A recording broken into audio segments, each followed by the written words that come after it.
All right, we're back. We're back with the XJ750, and the goal for today is to separate the bottom cases. Now, the bottom cases are on this horizontal line right here, and this bottom case, my goal is to have this out and to leave this top case into, the rest of the motor. So what's great about the XJ750 is you don't have to take the cylinders off to get to the bottom end work because it's, horizontal. It's just held on by all these bolts here.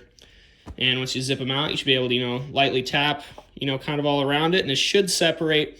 I might have to take a few more things out before we do, such as I got some plugs here. I don't think I have to take the gear selector out, but I think I have to take maybe this bevel gear out since it's got it's got four actually. It's got four little bolts on there. I'll just pop that right out. Hopefully I don't have to take out the whole output shaft or input shaft of the transmission. And yeah, we'll just be fine and dandy, and we'll take out all the bolts, organize them. I'll show you a way to organize them, and then you won't get lost, or if you have this bike in pieces, you'll be able to fit it right back together. So yeah, let's get after it.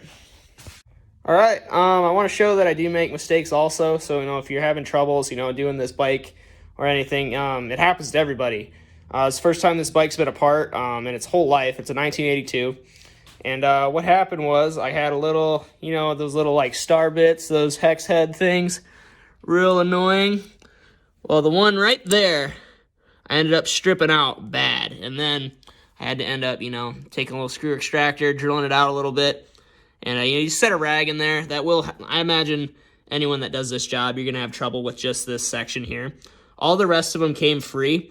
But I suggest if you have a star bit that fits it the best, I think it's a T40. I think the T40 does it. And then if you have a half-inch ratchet and a longer extension, I use the 3/4 because that's the only size I had the T40 in. So I would recommend that. Or if you want to use something with a little more leverage, like the like a torque wrench or something like that, or a breaker bar would be great. But yeah, yeah.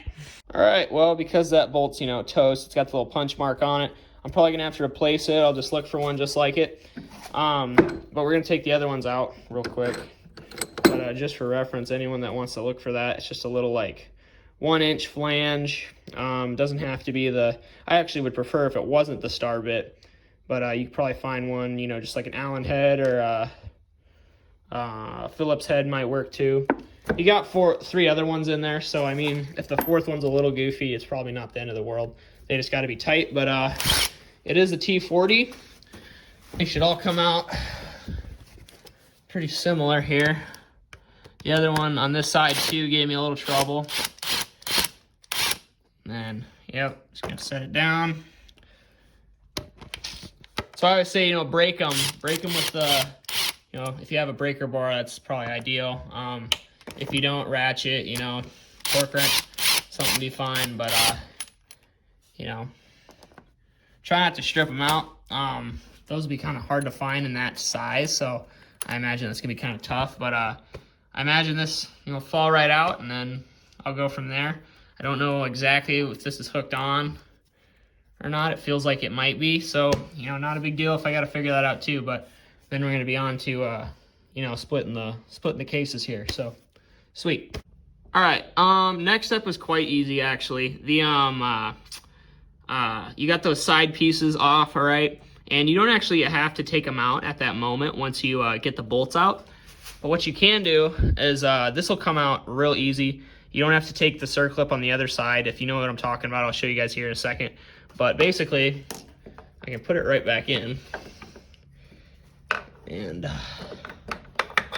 show you. So you don't have to do anything on the other side. It will just sit in there like that. You'll see it. It'll have those pieces on the side. And what you can do is, it's kind of confusing when you look at it. There is a circlip right here. You don't have to take the circlip off. You can just push it and it'll slide right out. So you push it. I'll push it here with my hand. I'm gonna catch it. And boom. Come right out just like that. There's a big bearing, and then there's like a little, forget what it's called. Yeah, there's like a little ring here. And the ring will have markings on it. At least I think those are, yeah, so mine has markings on it. I don't know if all of them will, but they are facing towards the bevel gear, so which means the markings are facing out of the engine. So just take notice of that. All right, and then the next step is you take the side covers off. It's on both sides of the cylinders. On the left and the right side, you'll have a little thing. It looks like should say it's silver. It says like Yamaha or Yix on it. What you're gonna do is this is the left side, so this will be where like basically your stator windings and stuff will be, or all your electronics for your crankshaft stuff. So it'll have this little gold plate in there. I had two 8mm bolts. You guys probably have the what are they? The T30 little hex bolt things, and you'll just take them out just like normal. Take your electronics out so it looks like this, and then you move on to the other side. You know, keep that stuff all in order. So put these together here, and then you'll take out the other side, and it should just be like a blank. There should just be like a black plug here. I think when you separate the halves, that should either stay in the top half or the bottom half. I don't think it really matters, but you'll take this cover off so that you can get the cases to split eventually. All right, next step is get yourself some cardboard. If you don't have cardboard, you know, you can use like paper, like poster board paper, like a folder. Works good. I'm using a little piece of a box here. And what I did here is I drew what I'm looking at. So I have my starter clutch, then I have my my clutch opening, and then you know, drive shaft thing at the top, and then like your stator bolts are over there, or yeah, your starter bolts. And you're gonna punch holes. I used a little test light, and I punched holes in the cardboard, and that's where all your bolts for this top view. So I'm technically looking at the top here. That's how you're gonna keep all your bolts organized. So real nice and handy. You're gonna, you know, just go around and put each one in right about where it is, and then that'll keep you quite organized. It's a great tool.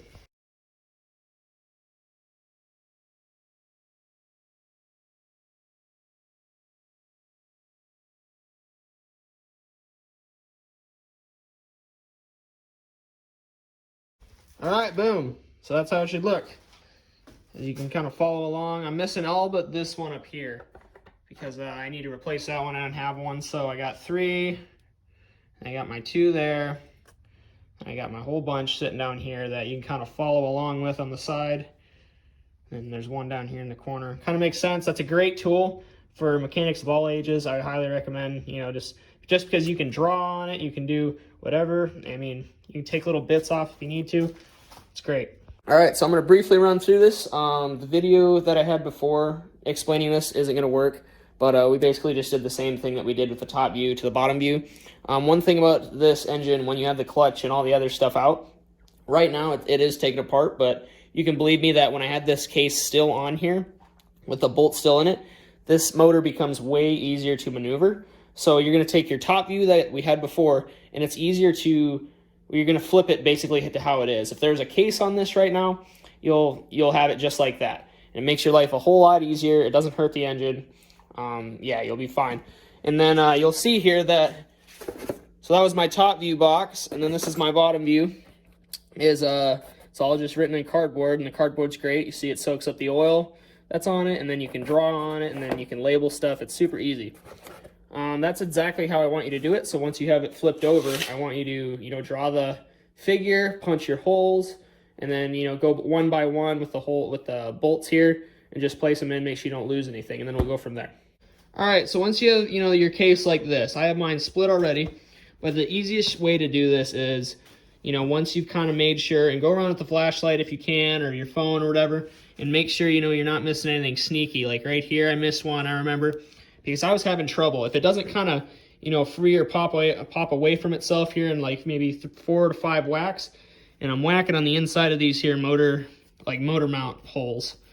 And I just took a brass punch and a dead blow and just pink, and it should separate from the bottom a little bit. And then I was just tapping upwards on here. And if it's not coming loose, just go over your bolts again. It should come loose from right there. And then you'll be able to just, you know, pull it off like so. I can do that with one hand. You can hold it backwards, and then you kind of just, you know, make sure nothing falls and that you got everything in order. All right, one thing I will say about this bottom case is that you are going to have this little circlip, C-clip kind of thing here. And this is the half one, and that goes right, I think it goes, nope, doesn't go there. Okay, so it's only going to fit in one spot. So you have 2 grooves here, and the half moon is going to fit right in this groove here. Nice and flush, and just leave it there. Once it's in there, you can just leave it there. But if it's not in there, you know, look in your, you know, your transmission thing, because it'll sit, because you have your other set right here. There's 2 on this one. Mine are not separating, but they will go right in this groove. So not that one, but this one. And then this one will go right in line with the, right here. So it'll sit in that big half C will fit right here on this one. While you have your transmission out, I'm going to make a point here because it's in this bottom case. It's super easy to, you know, spin freely. Just take a second, you know, check out your gears a little bit. And, you know, just make sure you don't have any broken teeth. If you're having carnage, you know, shifting and stuff, it can be clogged up here, and you can find a lot about what's going on just by looking at these teeth. And then, you know, just kind of check out your shift drum a little bit. Shift drum actually feels really good. It spins nice and easy. All the forks move. And, yeah, just take note. All right, now we move on to the spread clutch. Starter clutch, one-way clutch, whatever you want to call it. We're going to install it. So since mine's good, you can spin it counterclockwise, and then it should hook going clockwise. That's the correct way to do it. And I'll show you why here in a second. First off, don't forget your sleeve. Your sleeve's easy to forget. Push it right in, just like that. Now, what you want to do is look at your internal splines. Make sure they all look good, no chipping, no damage, you know, no anything abnormal. And then this chain here, you know, look at your chain a little bit. I did notice on my chain, you know, look at your crank a little bit, that some bluing somewhere. It might be on the other side because I kind of turned this over, but you know, you might get a little, you know, bluing on an edge of a crank weight, or you know, maybe just on like the side of the chain. Just make a mental note of that if you have any, just to look at that. All right, now we're going to install it. All right, another note for the starter clutch is that this can be either kind of a pain in the ass, or it'll slip right in for you. Remember the first time I put it in, I didn't record it, and it went in just fine. But I took it out to film it and put it back in. It took me a few tries. So just notice that there is a bearing on the other end, and this shaft goes into it. So if you're having trouble getting it not through the starter clutch, but make sure you have like a good maybe 1.5 inches, 2 inches on the other side coming out, so that you can fit it into the bearing on the other side into the case. So the thing I like to do is put the little bolt in it, so you have a little leverage to mess around with. But yeah, otherwise this, you know, shaft's pretty smooth. It can be kind of hard to handle sometimes, but the chain will go around the gear on the outer side, and you want to just, you know, check your idler gear and stuff, make sure it all works good. The other thing is, if it doesn't catch going, if it catches one way and doesn't catch going the other way, that's fine. If it catches both ways, you got to pull the bronze idler gear out, check out your springs, your rollers, and one of those should be bad. And what I mean by it will be bad is that you have little like round rollers in there. Sometimes they can get oblonged and be kind of egg-shaped, and they won't roll and they won't do their job. The other thing is sometimes the springs come out and they get bent, and you know, like if you've ever taken like a pen apart, if you take the spring out, you bend the spring, put the spring back, it's never the same. So one of those are usually the culprit. If that's not either the culprit, they all look good. They'll have little caps on them, you know, check the caps. Don't lose the caps on the springs. They're pretty important. What was the other thing? Oh, so the idler gear. The idler gear is the like inner clutch housing of the sprag clutch thing. Check for flat spots on that. If it has flat spots, it can sometimes catch on those and it won't do its job. So there you go. All right, so here's how you're gonna do this. You are going to put your starter clutch in, right? And make sure, you know, it's all good and working, right? It should only catch going one way, so if it catches both ways, there's something wrong. Either check your rollers, your springs, your idler gear. Something will be wrong if it switches both ways. Or if it like does not catch going one way. Next thing, you're kind of check out your cam chain here. I have everything already installed, and this is about how much slack I have right now. The bike will run this way from where you're looking at it. So it will run up and down like this, which means this is kind of the slack side anyways, because the tension side is on basically towards the headers here, towards the cylinders. Next thing, you got your transmission. I think it's your input shaft here. You'll have a circlip, C-clip kind of thing here. Make sure your bearing fits in nice over here and that it spins freely. And then you're going to make sure, all your teeth don't have any gashes or anything. Just take night notes, look for things like that. I got a little piece of rubber or something in there. Just going to take a look at it. All right, so once you got all this, in working order and it's all good, got your starter clutch in, got this thing working all good, you're going to put this deal in here. Forget what this is called, but main point is you're going to have a C-clip here, have a C-clip there. They will only fit in their own gaps. So, if you're having trouble fitting something in, switch them around. But you will have two there, and make sure, your thing spins good both ways, Works good in order. All right, now, and before you put the case back on, since you got your nice crank here, and you have your crank caps and everything, just take your, I think it's a 12 millimeter socket, and you're going to torque these. Just, kind of go over them real quick. If you have a torque wrench, you should do that, because it's right here. You should just look at it. And I think it's 21.7 foot-pounds, and then you just click them. They should be just fine. If there's not, then, you got a little peace of mind after that. So do that. All right, another thing. Before you put your case back in, I want you to make sure that you got to line all your bolt holes up. Make sure you got all your dowel pins. There's a dowel pin here. It goes there. There's a dowel pin right here. And that goes right there. You see it feeds into this traction bar thing here for the transmission. And there's one here for the edge. So kind of look around for your big gaps. There's one here for that gap. And basically how you can tell is, you look for anything that doesn't have threads in it. So these don't seem to have threads in them. Then you look way down there, they got threads in them. So you don't have to worry about that. It's just the main 1, 2, 3, and then 4. All right, and this is why you made your beautiful drawing. So now, once you got the cases in and lined up, you got the main part is get that claw right in that outer output shaft. And, make sure everything lines up. There's no gasket in between the surfaces, so, if you think you need a gasket, there's not one. You can seal one if you got a leak there. I know gasket sealer is great for that, or you can try and make one. Might be kind of hard, but, yeah, that's how that goes.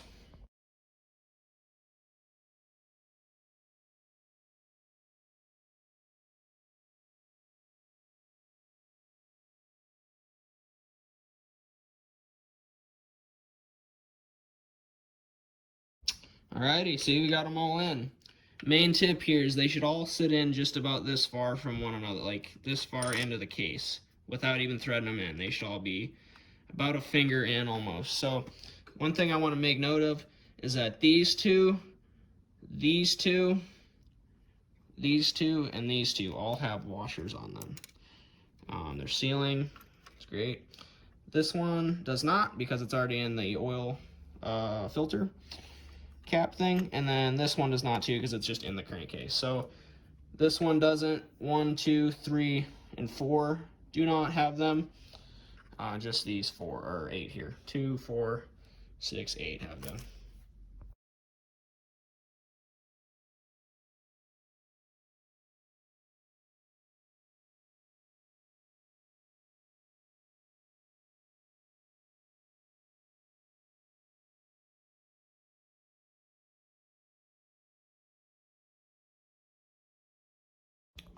All right, so for people that don't understand, you're going to start so you got your oil filter here. You can start at this one or that one, but it does not matter really, as long as you go 1, 2, and then you go X pattern. 1, 2, 3, 4, you know what I mean? And then with these 4 bolts, right? And then when you get to the middle, or these ones up here, you start with that one. Then you go 1, 2, 1, 2, 3, 4, 4, 5. Okay, you get it? You kind of get it? As long as it all goes snug. These are all 12 millimeter bolts out here. The only thing that's different is 1, 2, and 3, and 4. So 1, 2, and 3 are all actually bigger. So these are all of these are 10mm bolts, but these ones 1, 2, and 3 are longer. So if you have one that, you know, grinds or doesn't go in all the way, just take them out and put the skinnier or the shorter one in right there. Also, I want to say all of these out here, anything that's not, you know, in here besides that one. So all of these right here are 17.5 foot-pounds. So, you know, get your torque wrench out for that, you know, snug them all up in the X pattern or the pattern that the torque sequence is. And here, these are 8.7. I don't have one that goes that small, so that's just kind of a hand tight thing. It's kind of something you feel out. It's not that big a deal because they're smaller bolts. So, you know, there's your torque spec.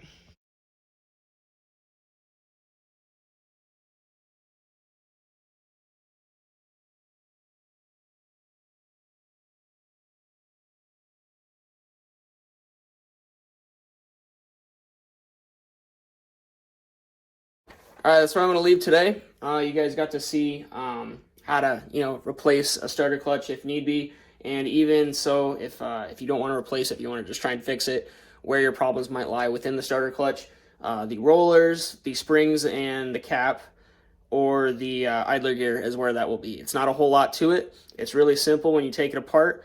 You know, take pictures of it. It'll be super simple to put back together, and then if it catches one way, and doesn't catch the other way, then you did a good job. That's how it's supposed to work. But I'm going to just assemble, you know, the clutch, the little bevel gear that's going in here soon, and I got fresh plugs for it, so we're going to get some fresh plugs in it and throw it back in the frame, and she's going to rock. Thanks for watching.